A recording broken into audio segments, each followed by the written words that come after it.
राधे राधे। राधे राधे महाराज जी। महाराज जी, मैं सदा ही पशुओं का उपचार करने या दवा लिखने के पूर्व ईश्वर से प्रार्थना करता हूं कि इस वक्त मुझे संबंधित पशु के रोग की सबसे अच्छी दवा याद आवे। इसी के परिणाम स्वरूप जब पशु ठीक होता है तो पशुपालक तो मेरे चिकित्सा ज्ञान की प्रशंसा करते हैं, किंतु मैं प्रभु को धन्यवाद देता हूं, पर प्रभु पशुपालक की ये प्रशंसा मुझे लंबे समय तक याद रहती है। किंतु कुछ गंभीर रोगों में जब हम पशु को नहीं बचा पाते तब ये मानकर कि हरी इच्छा ही होगी भूल जाता है। बहुत सुंदर विचार है। और एक और डॉक्टर हैं, ये भी ऐसे ही कह रहे हैं कि ये भी ऐसे ही करते हैं, बट कभी कभी जिन्होंने जब सफलता या असफलता मिलती है तो लोग बहुत गलत शब्द का प्रयोग करते हैं, तो उस समय मन दुखी होता है। कोई बात नहीं, दुखी नहीं होना चाहिए, अपने को पक्का होना चाहिए। जैसे मेरा प्रयास 100% भगवत प्रेरित ठीक हुआ, अब इसके बाद वो जीव मर गया, चाहे वो मनुष्य हो चाहे वो पशु हो, हमारा डॉक्टर का एक प्रयास होता है, सफल प्रयास। अब परिणाम भगवान के ऊपर है। जैसे उसका प्रारब्ध है कि अब इतने मिनट इतने सेकंड के बाद ये मरेगा, तो तुम चाहे संजीवनी जड़ी पिला दो, वो मरेगा, क्योंकि उसकी आयु समाप्त हो गई है। आयु को बढ़ाया नहीं जा सकता, आयु डॉक्टर के हाथ में नहीं है।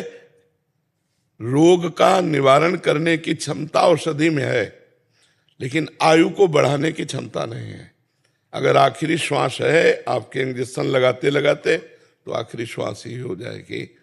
तो हमको इस बात पर धैर्य रखना चाहिए कि हमारा प्रयास उत्तम रहा, औषधि उत्तम दी, इसके बाद जीव का परिणाम यह है कि उसकी आयु समाप्त है, इसलिए वो मर गया।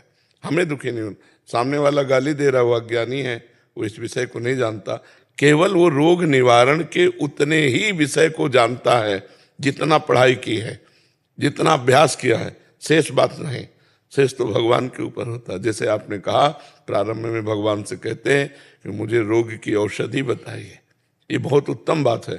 और जब प्रशंसा मिलती है तो उसे भगवान की तरफ कर देते हैं कि प्रभु आपने ही बताया था, आपने ही प्रयास कराया था, ये आपकी ही प्रशंसा हो रही है। और जब निंदा होने लगे तब आपको सोचना चाहिए कि अज्ञान की धरा में निंदा कर रहा है, क्योंकि हमने भागवती प्रेरणा से ठीक औषधि की। अब उसकी आयु नहीं है तो मैं आयु थोड़ी बढ़ा दूंगा। गुरु जी, ये प्रसन्नता हमारे अहम को तो नहीं बढ़ा देगी? नहीं, अगर आप भगवान से जुड़े हैं तो अहम को प्रसन्नता नहीं बढ़ा देगी। जब भगवान से विमुख होकर के प्रसन्नता की जाती है, वो जो प्रशंसा होती है उसमें जो हमें प्रसन्नता होती है वो हमारे अहंकार को पुष्ट करती है। और जब हम भगवान से, तो फिर अपने को पता है ना, दूसरे हमको कहें कि बहुत अच्छे डॉक्टर हैं, लेकिन अपने को पता ना कि अच्छे डॉक्टर तो भगवान है, तो बस हाँ, बस फिर अपने को अहंकार नहीं है। मैं समता का भाव चाहता हूँ। हाँ, प्रसन्नता भी उतनी ना हमारे लिए प्रेरित वो हो पाए कि हम प्रसन्न ही बने रहें, आगे भी काम करिए, तो मेरा कर्म ही। प्रसन्नता से समता में कोई फर्क नहीं पड़ता, क्योंकि प्रसन्नता समता की तरफ ले जाएगी। समता का फल प्रसन्नता है। हर्ष और शोक, इनसे बचना है। प्रशंसा में हर्षित होना और निंदा में शोकित होना, लेकिन प्रसन्न रहना, ये भागवतिक है। अगर आप प्रसन्न हैं तो निंदा में भी प्रसन्न होंगे। अंदर अंदर आएंगे, भाई इसमें मेरा क्या दोष है, भगवान के द्वारा प्रेरित मैंने किया, लेकिन उसकी आयु नहीं है तो मैं थोड़ी बचा सकता हूं। अब आप अज्ञान में आकर गाली दे रहे हैं तो वो प्रसन्न रहेगा। लेकिन अगर हर्षित हुआ है अपने गर्व में कि मैं बहुत अच्छा डॉक्टर हूं, तो जब गाली मिलेगी तब शोकित हो जाएगा। तो प्रसन्नता भागवतिक है और हर्ष और सुख ये मायाकृत है जी। राधे राधे महाराज जी, आपके चरणों में कोटि कोटि प्रणाम। महाराज जी, 2 साल पहले एक मरीज की सर्जरी के दौरान उसके HIV संक्रमित रक्त के कारण ये रोग मुझे लग गया। महाराज जी, स्वास्थ्य विभाग में कार्यरत हूँ। इस रोग के बारे में आज तक किसी को नहीं बताया, बट भगवान के आज तक हर निर्णय पर सिर झुकाकर स्वीकार किया। लेकिन कई बार मन बहुत विचलित हो जाता है और अपने भगवान से पूछने लगता हूँ कि कैसे संभाल। क्या होता है महाराज जी, ब्लड संक्रमित हो जाता है, एड्स। तो ऑपरेशन के दौरान आपको कैसे हो गया? अगर रक्त से मिल गया महाराज जी। तो आपका रक्त, कोई आप अपना रक्त काट रहे थे क्या? ऑपरेशन थिएटर में आप ऐसे पोजीशन में होते हैं कि मरीज का कोई भी परमाणु आपको स्पर्श न करे, तो क्या सावधानी हो गई आपसे? ग्लव्स कैसे ग्लव्स फट गया तो त्वचा फट गई। कभी कभी होता है कि हम अपनी गलतियों को छुपाने के लिए ऐसा बोल देते हैं, तो ऐसा तो नहीं। ऐसा कैसे हो सकता? जब हमारे को टेक्नीशियन डायलिसिस करता है ना, तो 2 ग्लव्स लगा के करता है। एक ग्लव्स साधारण, उसके ऊपर दूसरा जब सफाई कर लेगा तो दूसरा डाल के तब वो करता है। तो बहुत प्रवीणता चाहिए, पूरी जिंदगी बर्बाद कर ली।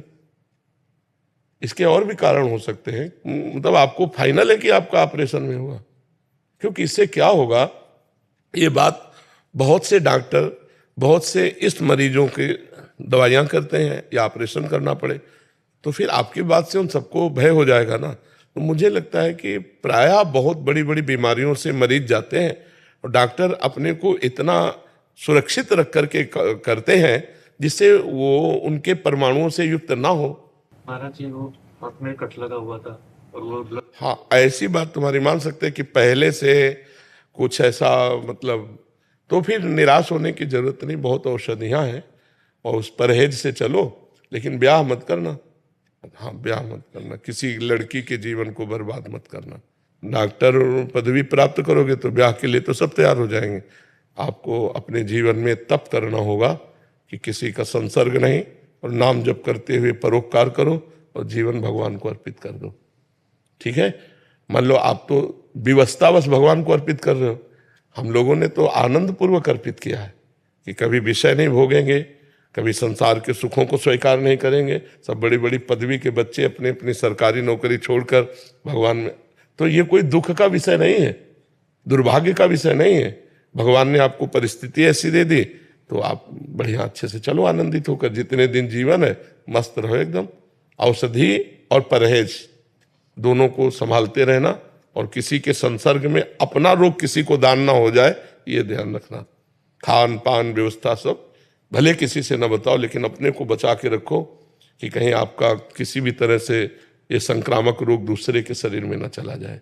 ठीक है, और नाम जप करते रहिए, और बहुत अच्छा जीवन है। जरूरी थोड़ी कि संसार का जीवन हो।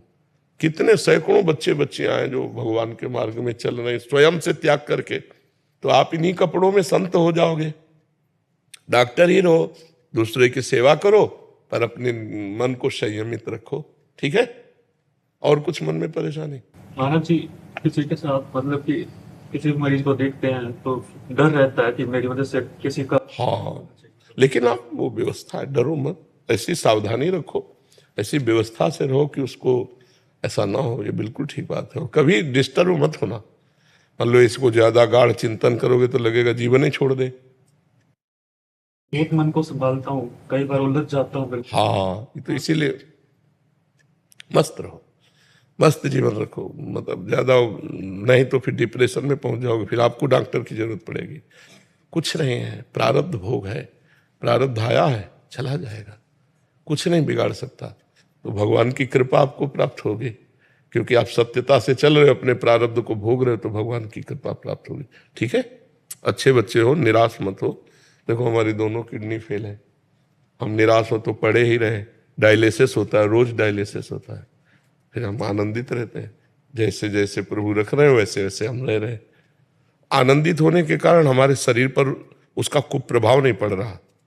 नहीं, किडनी का कुप्रभाव जैसे डायलिसिस का है ना, तो अभी किसी काम के न रहे, हम आनंदित रहते हैं, प्रसन्न रहते हैं। हम प्रसन्न रहते हैं, इसलिए आप भी प्रसन्न रहिएगा। ठीक है।